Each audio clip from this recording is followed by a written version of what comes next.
예, 안녕하십니까. 회의 시작하겠습니다.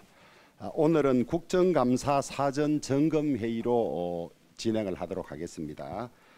먼저 발언이 있고 난 다음에 각 상임위별로 국감 준비 상황을 비공개 상태로 보고를 해주시고 공유하고 의견을 듣는 그런 시간을 갖겠습니다. 먼저 경북 고령 성주 칠곡 출신의 정희용 의원께서 원내대표 비서실장으로서 수고해 주시기로 했습니다. 어디 나오셨나요? 예, 박수로서 한번 환영해 주시고 제가 부족한 것은 우리 정희용 의원님을 통해서 연락하고 조율해 주시기를 부탁을 드리겠습니다. 어제 대전 현대 프리미엄 아울렛 화재로 무려 7명의 이 사망자가 발생했습니다. 삼가 고인의 명복을 빌며 유족들에게 깊은 위로의 말씀을 드립니다. 당국은 조속한 화재 원인 규명과 사고 수습에 최선을 다해 주기를 바랍니다. 다음 주면 새 정부 출범 이후 첫 번째 국정감사가 열리게 됩니다. 우리 국민의힘은 이번 정기국회 국정감사를 입법부를 견제하는 역할을 이행하는 정정당당 국감, 책임 있는 집권 여당으로서의 민생 국감, 국민이 참여하고 투명하게 소통하는 열린 국감, 국민에게 신뢰를 주는 품격 국감으로 삼고자 합니다. 여소야대의 절대적 수적 열세 때문에 저를 포함한 115명의 의원 모두가 치열하게 국감에 임해 주셔야 할 것 같습니다. 특별히 우리 당은 국민과 함께 참여형 열린 국감을 만들기 위해서 오늘부터 당 홈페이지에 2022년 국정감사 제보센터를 설치해서 운영하기로 했습니다. 많은 국민들의 참여와 제보를 부탁드립니다. 이번 국감은 지난 문재인 정권 5년을 총체적으로 평가할 수 있는 마지막 국감입니다. 지난 5년을 돌아볼 때 민주주의와 법치주의가 심대하게 위협을 받았고 외교, 안보, 경제 어느 하나 불안하지 않은 것이 없었습니다. 우리 법 연구회 같은 특정 세력 출신이 법원을 장악하고 권력형 비리 수사를 막기 위해 임기 말에 검수완박을 강행했습니다.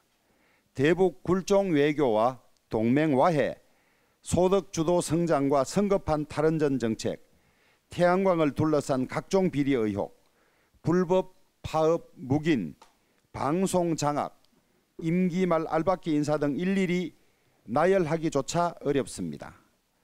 이미 우리 당으로부터 여러 차례 이런 문제에 대한 지적이 있었지만은 국정감사라는 자리를 활용해서 이런 모든 적폐와 나라를 망가뜨린 행위들을 다시 한번 선명하게 정리하고 이를 모두 이번 국감을 계기로 정리하고 넘어간다는 각오로 임해 주시기를 바랍니다. 이번 대통령 해외 순방 자막 사건에서 보듯이 다수당인 더불어민주당은 정치적 이익을 얻기 위해서 국익 훼손도 서슴지 않은 모습을 보이고 있습니다. 사실관계에 맞지 않은 부당한 정치 공세, 또 악의적 프레임 씌우기에는 철저하게 대응하고 바로잡아 주시기를 바랍니다.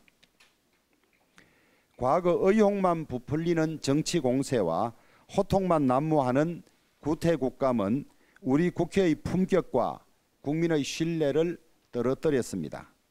그런데 민주당은 벌써부터 민간인 정인들을 무분별하게 대량 신청하고 자신들 뜻대로 되지 않자 상임위를 파행하거나 일방 날치기 처리하는 등 구태를 되풀이하고 있습니다. 과도한 일반 정인 참고인 신청은 국민의 지탄을 받는 구섭 중의 구섭입니다.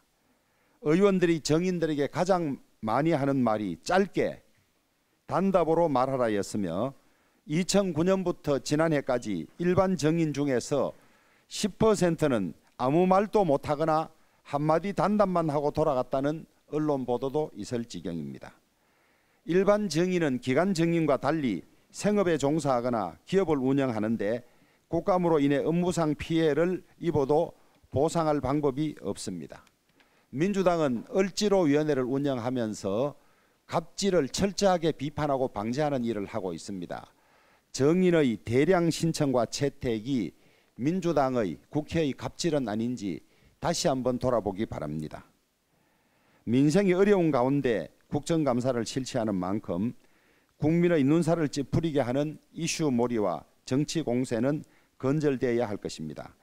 우리 국민의힘은 책임 있는 집권 여당으로서 정책 국감, 민생 국감, 품격 국감을 통해서 국민 통합과 민생 경제 회복, 대도약의 계기로 삼아 주시기를 부탁드립니다. 10월 4일부터 정기국회 국정감사가 시작이 됩니다.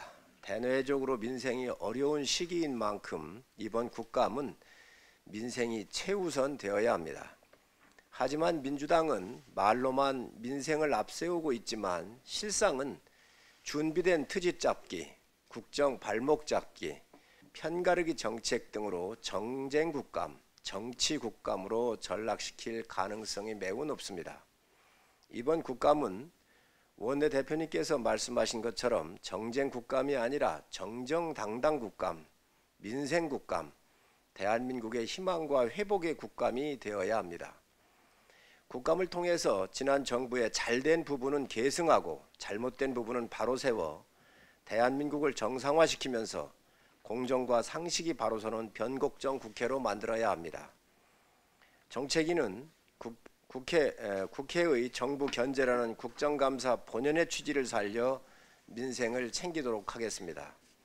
약자 동행, 미래 도약을 기반으로 하며 국민에게 힘이 되는 정책과 법안을 최우선적으로 추진해 나가도록 하겠습니다. 정책위가 지난 25일 발표한 10대 법안뿐만 아니라 100대 입법과제의 상임위별 중점 추진 법안 등에 대해서도 적극적으로 지원하고 추진하도록 하겠습니다.